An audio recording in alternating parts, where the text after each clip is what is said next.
if you had to manipulate, drug, beat and rape underage children every day, you'd need some form of coping mechanism. These gangs are providing the coping mechanism, and that is through a process of you being allowed, permitted to dehumanize that other, either because they're white or because they're non-Muslim. That is it's a deliberately seeded coping mechanism so that you can continue working for the drug gang. So akin to the process of radicalization. If you look at the convicted Oxford case, for example, now we've done this work, by the way, because, we've worked with the convicted criminals across the sector when it comes to de-radicalization. We've been into the prisons, right? I'll tell you that in the sex offenders section in the prison in Oxford, when these people came in, they continued justifying their behavior in the name of their culture, which part of the culture is their false religious justification for this behavior. I'm not sure why people are so shocked.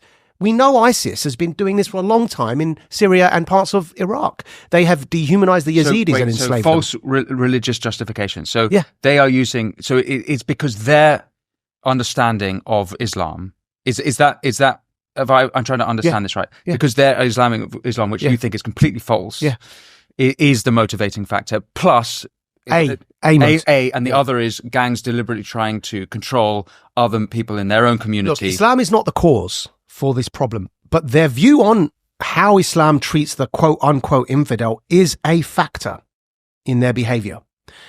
Just as their view on them girls being white is a factor. So that's racism, not Islam, because of course you can be a white Muslim, right? So the fact they're non-Muslim is a factor. The fact they're white, racism is a factor. Their view on Islam is a factor. Their desire to profit from this criminal enterprise is a factor, right? These are all factors which we would do well to recognize. And if you're asking me that, is their view on Islam, their deliberate misinterpretation of Islam a factor? Yes, it is. Let's get to Mohammed Hijab. Let's get to Mr. Dilwar. So are these the Muslim supremacists? These are Muslim supremacists. They are street preachers who are self-taught. Mohammed Hijab is on air, on video, preaching to New Muslim Sneeko, social media influencer from America, who doesn't know his religion. He's still learning it. And Hijab is there, direct quote from the video, says, "Pedophilia is very relative." Yeah, I saw that. That's a direct quote, right? Now, the reason he's saying that, let's understand let's steel man him, yeah? Let's steel man him, to be fair. What he's trying to say and getting wrong, what he's trying to say is that every society has its own legal age of consent, right? So France is different to Britain, is different to America. Now, the problem there is, and I said it to him, I said, "You absolute idiot." Literally, I'm furious with him. I said, "Pedophilia is a clinical term, you idiot," right? Why are you teaching new Muslims their religion on camera when the whole world can see and saying pedophilia is very relative? That's like saying murder is very relative. Because what you're talking about, if you're saying murder is relative, you're talking about killing. For example, killing in war is different. So killing in the death sentence is different to killing somebody illegally, which is murder. They're all killing, but murder is the criminal act of killing. You can't say murder is very relative when you're talking about abstract. You say killing is relative. So pedophilia is a clinical and criminal term, right? So first of all, your entire content is wrong. You've got it wrong from the beginning. And also your tone was wrong. You don't approach a sensitive subject like this and leave everyone with the impression that if not for the law, you'd be perfectly happy perving on 13-year-old children, as long as, quote, by the way, I'm not being unfair to the guy, as long as they've got round hips and big breasts, which is literally what he said in the... Well, there's another video of him, I think, at Hyde Park Speaker's Corner. I think he's younger in this video that I saw, and he's arguing that according to the Quran, it's not halal to be with prepubescent women or girls. So he says in that video that again, let's still man him. What he says in that video is there's nothing explicit in the Quran that prohibits prepubescent marriage, right? That's what he's saying, right? The reason he's saying that in that video is because he's arguing against somebody who rejects all hadith.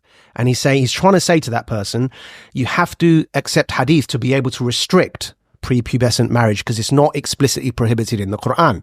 Technically, right? Technically, that is a description of the Quran, right? But again, I see. Okay. Yeah, it's wrong. It's wrong. Why is it wrong though? Because as I've tried to explain to him directly and to many other people, Islam does restrict minimum age of marriage. It does restrict it. It restricts it by something called urf. Urf in traditional Islamic jurisprudence is accepted by all traditional Islamic scholars. Urf means custom, right? You are obliged as a Muslim on areas that are deferred to urf, because the Islamic jurisprudential term for when you're allowed to marry a woman is when she reaches maturity, mental and physical maturity. Maturity as a phrase is left to the custom to decide what maturity means, right? And so the minimum age for marriage in Britain is left to the custom of Britain. And part of the custom and tradition of Britain is the law. But even above the law, there's more custom, right? So we know there's a difference between rape and statutory rape. And so even when you're in a, for example, codependent context, you could statutorily rape somebody who's above the age of consent, for example, in certain contexts, such as teaching. So all of that is part of the custom. So that's how you approach this conversation. If you're trying to preach Islam, you begin by saying it's not allowed. You explain why it's not allowed. You explain the custom of the country the person is in, right? And build up from there and saying, therefore, the Islamic ruling on underage sex is you must obey the law of the land. That is the Islamic ruling because of this point of urf and custom. Hijab has got it completely the wrong way around. He started with the literalist view on when Muhammad married Aisha, right? Now, again, if you understand what I've just said about custom, you'll understand that the custom for Bedouins back then was very different to the custom today. Thanks for watching this clip from the Winston Marshall Show. You can click here to watch the full episode, and for more clips like this one, don't forget to subscribe. And as always, be well.